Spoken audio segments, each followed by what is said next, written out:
Ukrainian authorities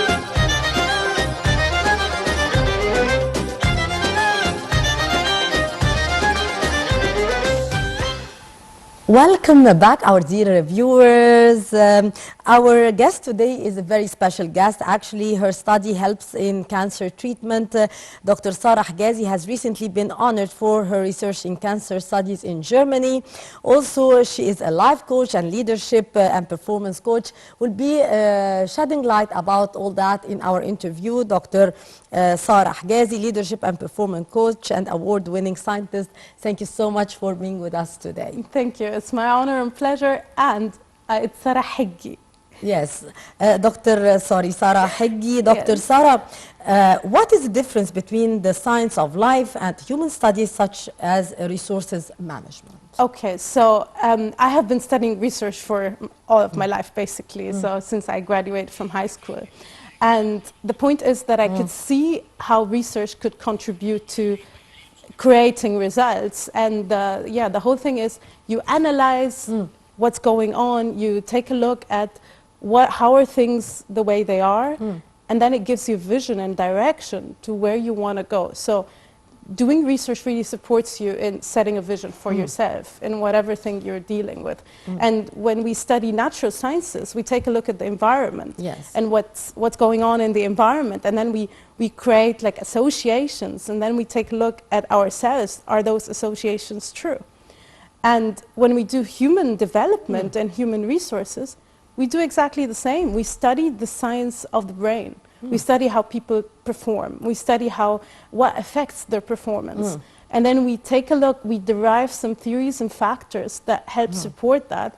And then we we provide it to people such that they themselves can create results independently. Yeah. Yes, indeed.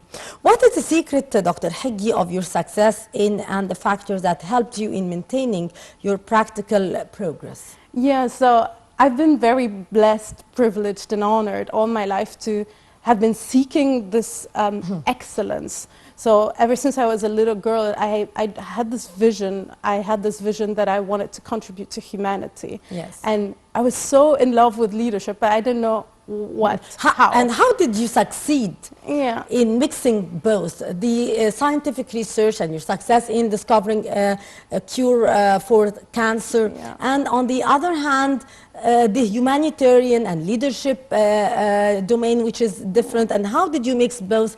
Can you shed light about that? Yeah, absolutely. So when I first started in Germany, I had a big vision, and I had a very limited mindset. Like, I was really scared. I wasn't so confident, and I was really relating to myself like I'm less than other people. And this is how I started. And I worked super hard. I worked super hard that I exhausted myself. My energy just completely got depleted, and then I got depressed. And inside of that drop in performance, there was a moment in my life that was just completely, like, it really was life-changing. And this is when I started looking for help. Okay, I know that I have this big vision and this big goal, and I work super hard, and it's not working. What is going on?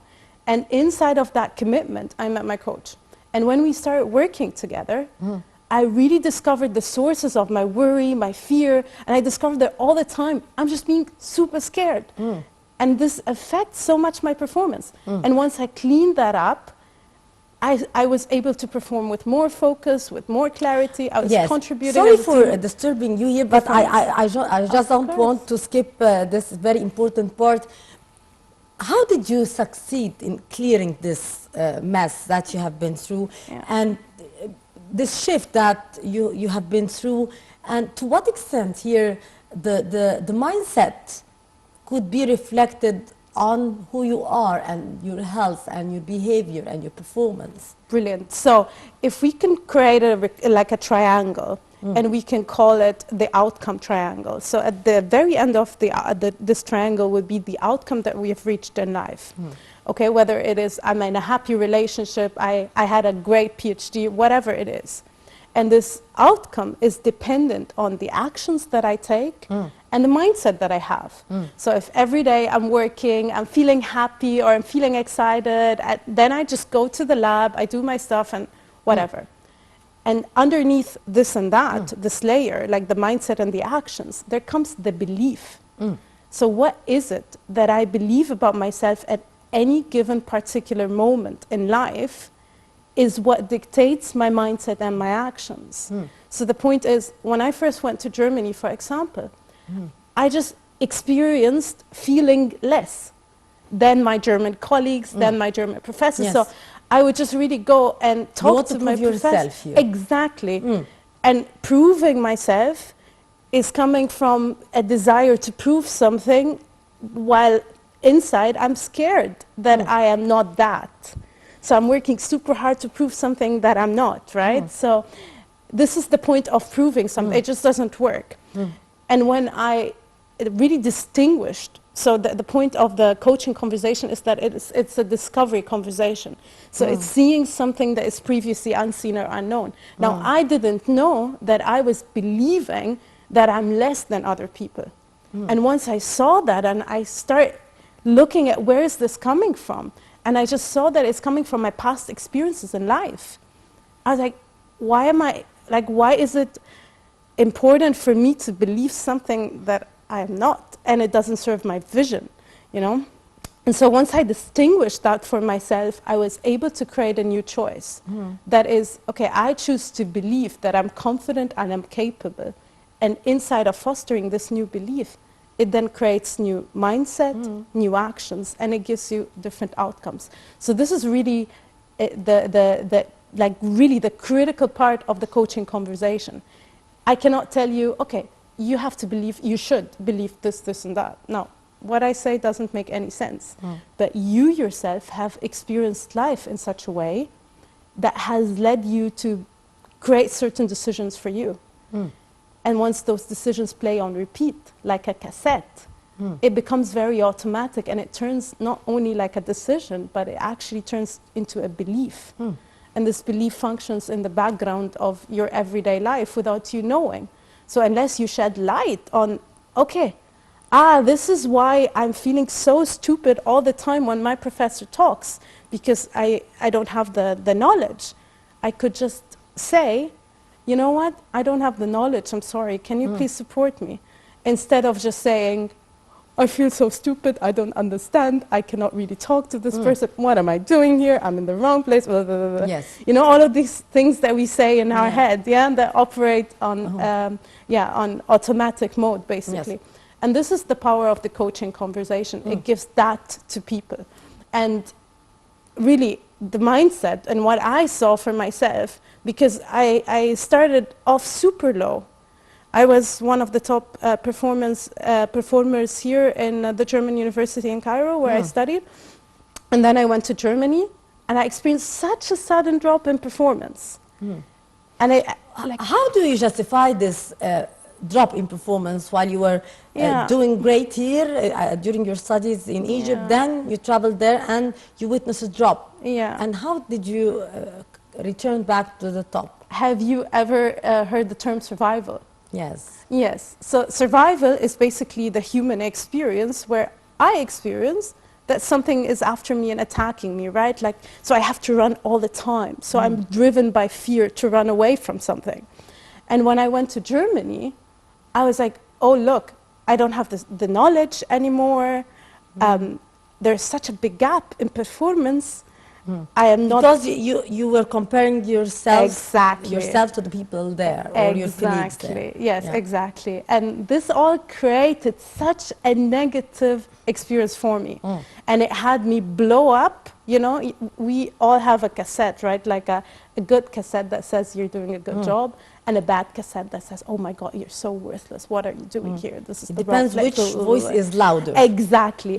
And when I first went to Germany, this negative voice, oh my God, it was so loud that then it controlled my human experience. I stopped believing that I'm in the right place or that I could do something.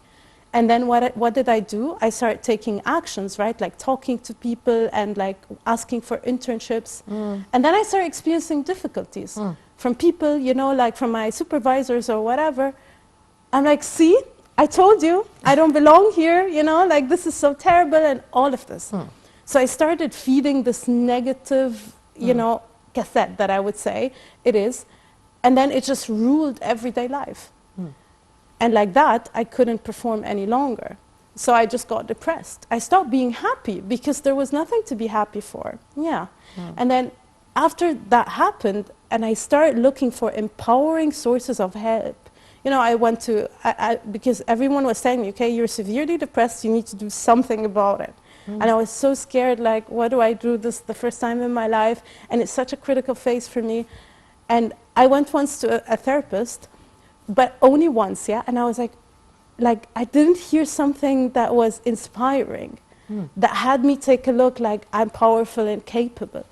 And so I was like, okay, this is not the right place for me. And then I started looking for a bit more, but I didn't give up on myself. And then suddenly in a workshop where there was this coach, and she was facilitating the workshop, and something just opened up massively for me in that workshop, which is, oh my God, I can actually do it, like through the exercises that were there.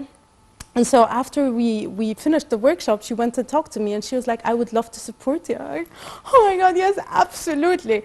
So that empowering space had me open up and really discover my power and potential again. Yeah. And that just cleared my space up. So inside of the coaching, you use certain tools to help you see clearly what is going on and where are you coming from. Are you fear-driven or are you freedom-driven?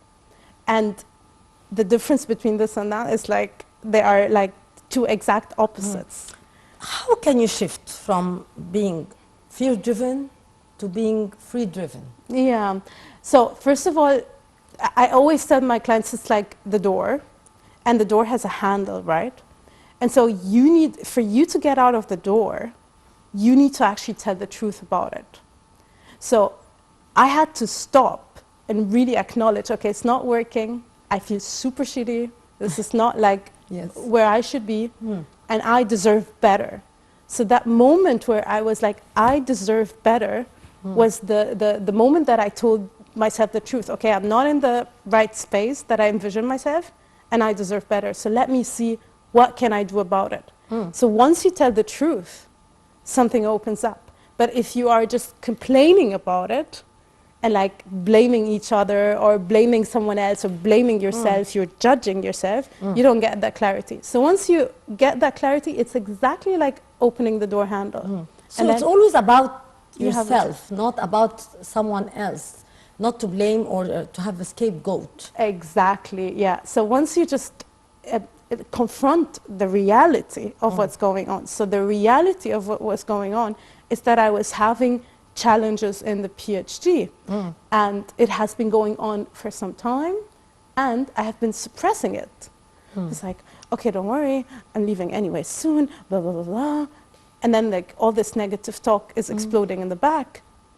But that didn't work. That didn't serve me. That didn't create results as well as I wanted to, yeah?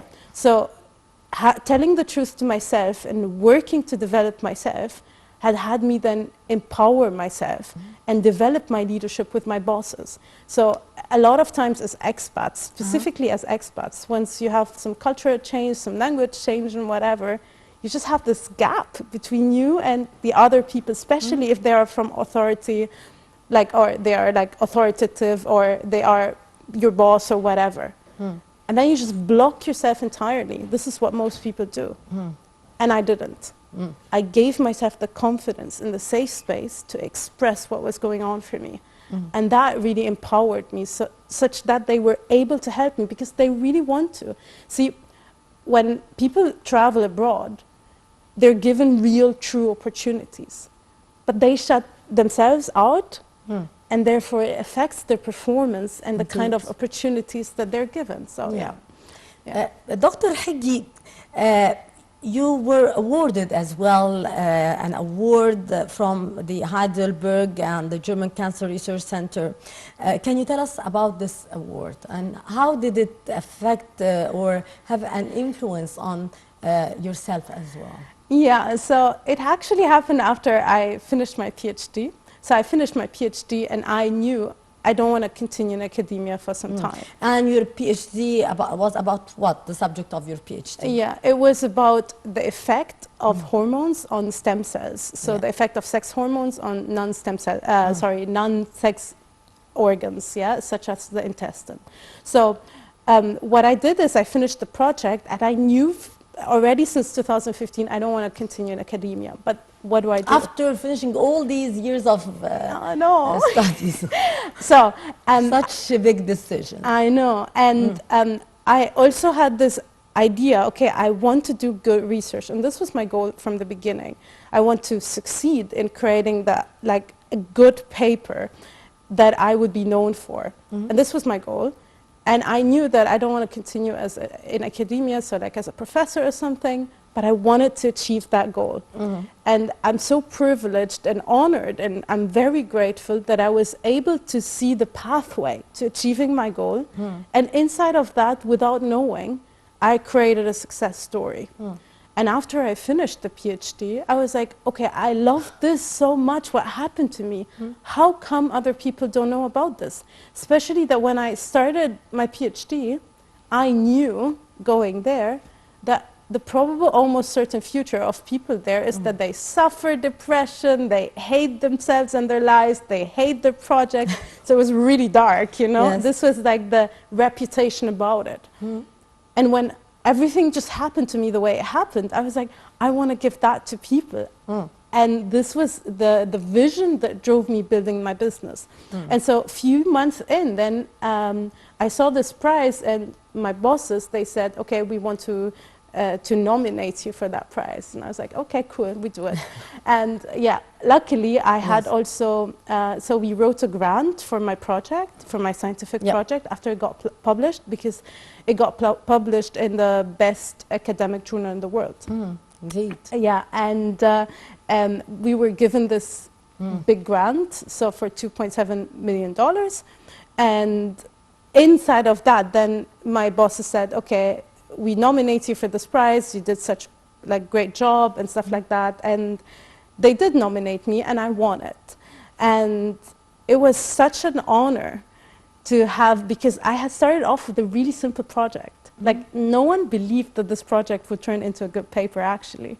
And you know, it was such a joy to see that it has created so much influence, and that it was awarded the best research. So that just exploded my success story into a whole new level. Yes. Because had I known, like a few years ago, that I would end up in this space, I would have thanked every moment where I was feeling a little bit low or depressed or whatever, because I would have really gotten, like, I'm creating something. It's all opening up for me in its right time. So once this award happened, I then got congratulated a few months later by the German embassy in Cairo. And I went on so many TV shows, and like, people started knowing who this person is and what is her story. And people resonated with that, you know. And so I think all of this has really contributed to the big vision that I have for myself and this business, because I could really see the impact of shifting your mindset on your performance. And it's a gift that you could give to people. And so I'm really looking for that space to empower and support the Egyptian youth, wherever they are, whether they are outside or inside. To really shift their mindset, because I think it's about time for Egypt to hop on this conversation. Yes. Dr. Hegy, how after all the success that you reached on the academic level and in the research concerning the cancer and the cure, you did shift to the leadership and for being a life coach, and how did you do that shift, and to what extent your success in that domain of academia and your PhD and the award that you have been awarded was reflected positively on you on the field of leadership and life coaching? Yeah, so when I first started, like I said, I was with a limited mindset and a big goal. And then I could see everything as challenge and like as problematic. So I was really in, so there's something wrong, I cannot do it and whatever.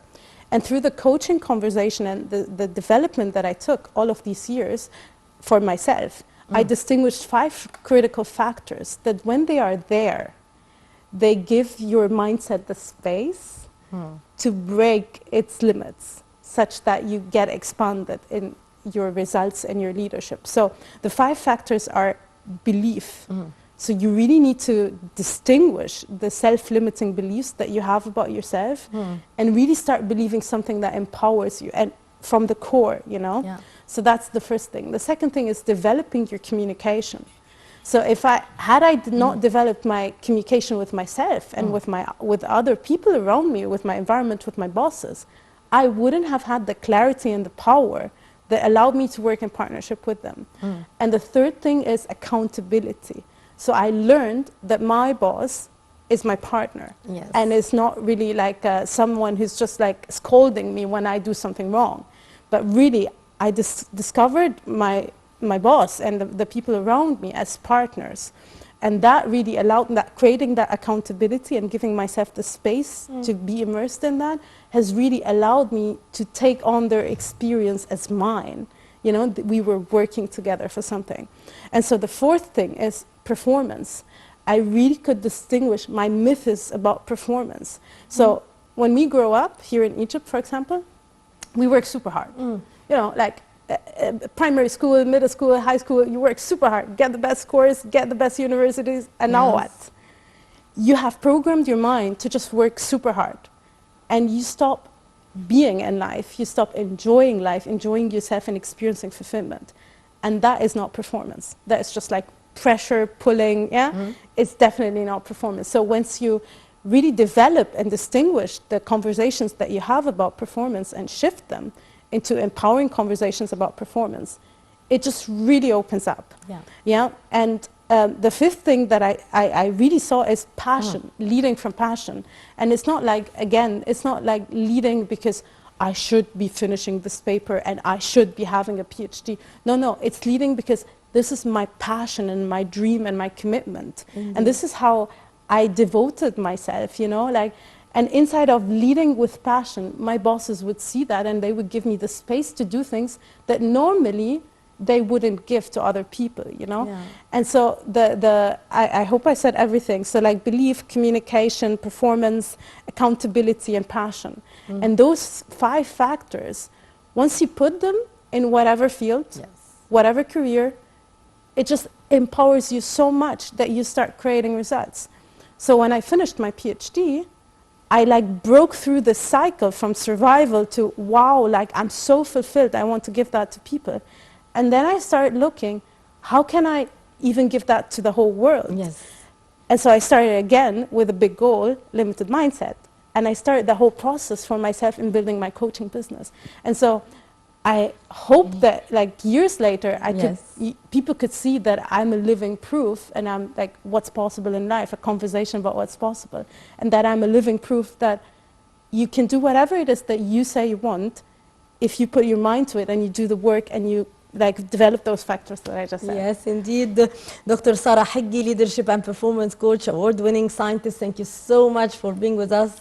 And I'm really proud of you. Thank you so much for being our guest. And you are a role model actually for all our youth, our dear viewers. Now we'll go to a short break, and after that we'll be back with a new segment with my dear colleague Amal Mukhtar. So stay tuned.